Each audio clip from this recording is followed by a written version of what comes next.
Hello friends, welcome to my channel. Today our topic is types of demand. कितने प्रकार की demands होती है वो हम आज पढ़ेंगे। फर्स्ट है price demand. Negative relationship between price and demand assuming other factors are constant. मैं आपको समझाती हूँ। यहाँ पे प्राइस डिमांड में रिलेशनशिप जो है वो प्राइस और डिमांड के बीच में होगा। अदर फैक्टर्स को कंसिडर नहीं किया जाएगा।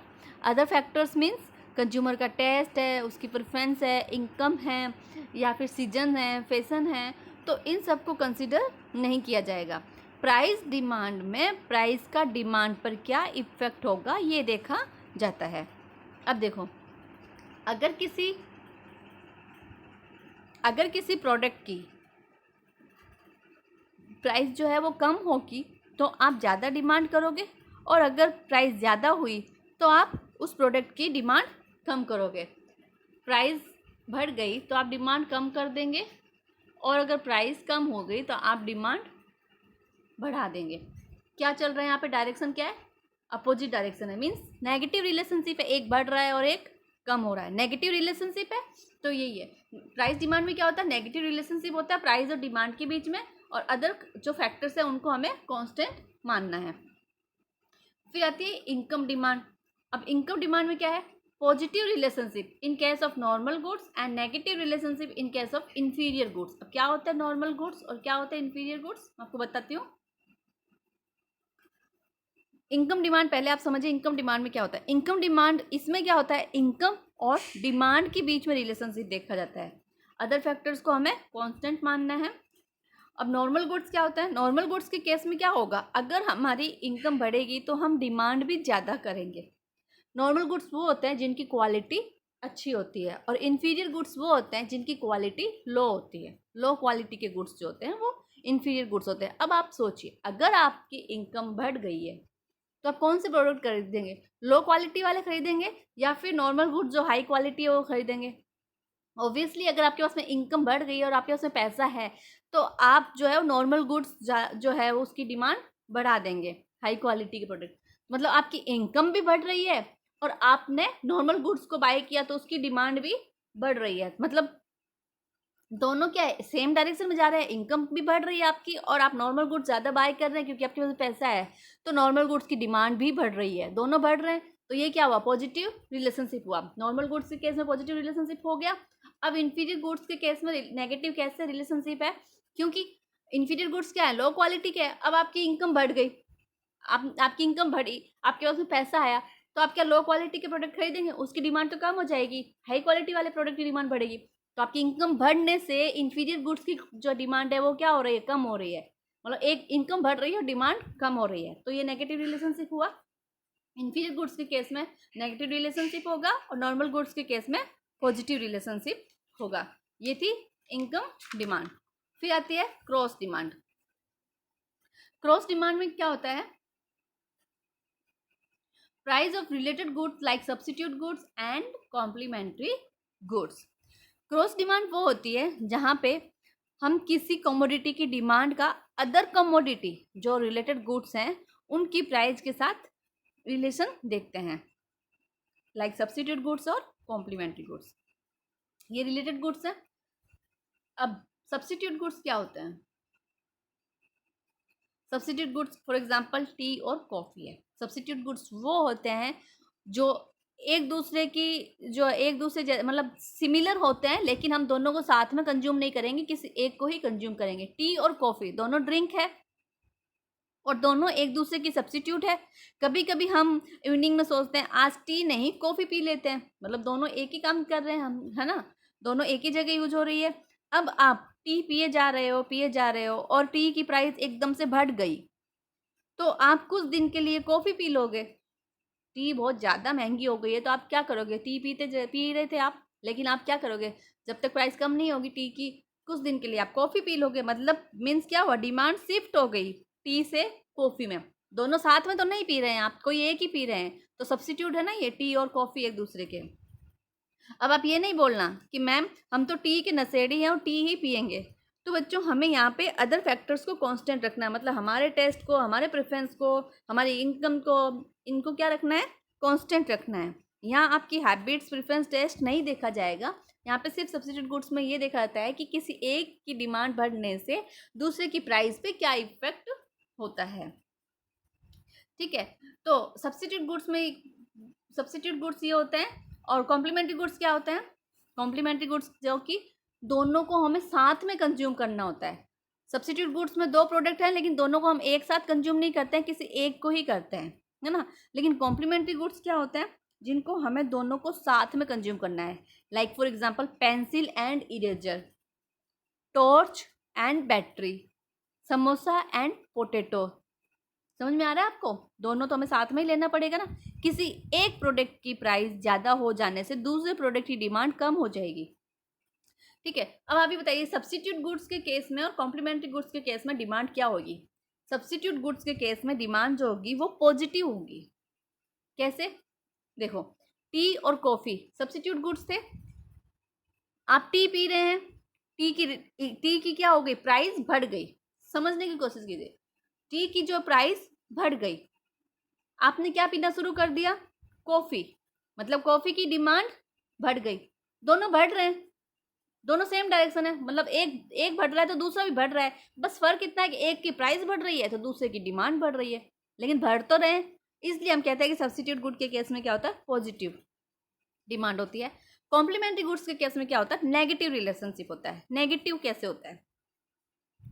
क्योंकि किसी एक प्रोडक्ट की प्राइस अगर बढ़ जाती है, अब भी कॉम्प्लीमेंट्री गुड्स दोनों साथ में यूज होंगे। जैसे समोसा और पोटैटो है, अभी सस्ते हैं पोटैटो, खूब समोसे बन रहे हैं, खूब समोसे खाए जा रहे हैं, आलू बहुत सस्ते हैं ना, इसलिए। लेकिन अगर आप सब डेली आप अल्टरनेट डे पे समोसे बना बना के खा रहे हैं, खूब आलू मिल गए हैं, लेकिन अब आप सोचो कि आलू बहुत ज़्यादा महंगे हो गए, बहुत ज़्यादा महंगे हो गए, तो क्या होगा? किसी एक प्रोडक्ट की प्राइस ज़्यादा हो जाने से दूसरे प्रोडक्ट की डिमांड क्या होगी? कम होगी। समोसे की डिमांड कम हो जाएगी ना। पहले तो खूब समोसे की डिमांड थी, लेकिन अभी आलू महंगे हो जाने से पोटैटो, क्योंकि समोसे का कॉम्प्लीमेंट्री है, मतलब कंपल्सन है, जरूरी है, समोसे के अंदर पोटैटो डलता ही है। तो पोटैटो की प्राइस बढ़ गई, मतलब एक की प्राइस बढ़ रही है, तो समोसे की डिमांड गिर जाएगी, मतलब कम हो जाएगी। तो मतलब नेगेटिव रिलेशनशिप हुआ, एक बढ़ रहा है और एक घट रहा है। फिर आते हैं कंपोजिट डिमांड। कंपोजिट डिमांड क्या होती है?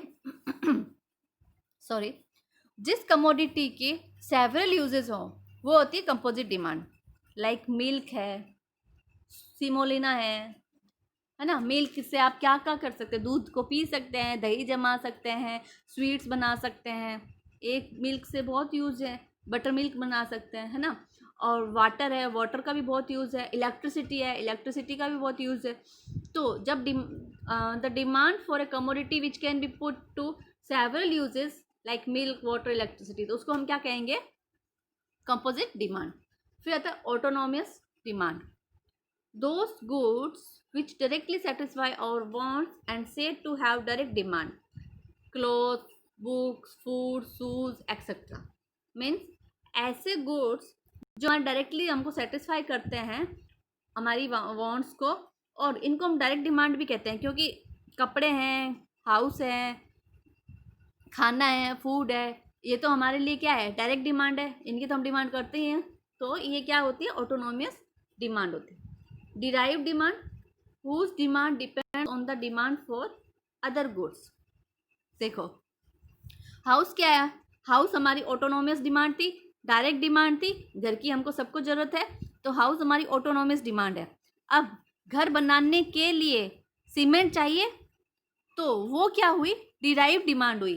whose demand depends on the demand for other goods। अगर हाउस की डिमांड होगी तो सीमेंट की भी डिमांड हो जाएगी। ठीक है, डिपेंड है, सीमेंट जो है, हाउस जो है सीमेंट पे डिपेंड है, तो वो क्या हुई? डिराइव डिमांड हुई। जब हमें किसी कमोडिटी के लिए दूसरी कमोडिटी की डिमांड करनी पड़े तो वो क्या होगी? डिराइव डिमांड होगी। मीन्स हम डिपेंड हैं उस दूसरी कमोडिटी की डिमांड करने के लिए। फिर आते हैं individual demand. Demand for a single customer, एक रिच कस्टमर है उसकी एक सिंपल सिंगल डिमांड हो सकती है। Market demand, summation of all individual demands. Market demand हम उसको कहेंगे जहाँ पे सारे लोग मिल करके किसी एक प्रोडक्ट की डिमांड कर रहे हैं। इंडिविजुअल डिमांड में क्या था? यहाँ पे सिर्फ एक कस्टमर ही जो है एबल है और विलिंग है किसी प्रोडक्ट की डिमांड करने के लिए, एबल भी है और विलिंग भी है। मार्केट डिमांड में क्या था, यहाँ पे ऑल कंज्यूमर्स जो हैं वो एबल हैं और विलिंग है गुड्स और सर्विस की डिमांड करने के लिए। फिर आती है short run demand, over a short period of time like 6 months 1 year, short time के लिए जो डिमांड होगी, जैसे कि फैशन है, सीजनल गुड्स हैं। अब आप देखिए सीजनल गुड्स, फ्रूट्स वगैरह जो सीजन्स में आते हैं तो उनकी डिमांड सीजन के अकॉर्डिंग चलती है, सीजन नहीं है। कूलर है, एसी है, फ्रीज है, मतलब एसी जो है वो सीजन में चलता है, समर में चलता है, विंटर में नहीं चलता। तो ये होती है शॉर्ट रन डिमांड। और long run demand, demand for long term period like FMCG products जो होते हैं, ये खाने पीने के प्रोडक्ट, इनकी लॉन्ग टर्म डिमांड रहती है, इनकी कोई सीजन्स नहीं है किसी किसी प्रोडक्ट को छोड़ के। फिर the demand for durable goods, goods whose use in not existed in a single use. क्या होते हैं ड्यूरेबल गुड्स, जिस गुड्स को हम एक से ज़्यादा बार यूज कर सकते हैं, सॉरी एक से ज़्यादा बार यूज कर सकते हैं, वो होते हैं ड्यूरेबल गुड्स। जैसे कि क्लॉथ हैं, हमने कोई टी शर्ट खरीदी, उसको हम एक बार पहनने से ख़राब तो नहीं हो जाएगी, एक बार पहन लो दूसरी बार पहन लो, मतलब क्लॉथ्स को हम एक से ज़्यादा बार यूज कर सकते हैं। तो ये क्या है, ड्यूरेबल गुड्स की डिमांड है। और demand for perishable goods, goods that are consumed only once. देखो ड्यूरेबल गुड्स और पेरिसेबल गुड्स मीन्स होता है नॉन ड्यूरेबल गुड्स। ड्यूरेबल वो जिनकी हम एक से ज़्यादा बार यूज कर सकते हैं, और पेरिसेबल मीन्स नॉन ड्यूरेबल जिनको हम ओनली वन टाइम ही यूज़ कर सकते हैं, ओनली वन टाइम यूज़, वो क्या कहलाएंगे, नॉन ड्यूरेबल गुड्स या पेरिसेबल गुड्स। जैसे कि फूड आइटम्स कुछ होते हैं ना, जिनको हम सिर्फ एक बार ही यूज कर सकते हैं, दोबारा नहीं कर सकते हैं।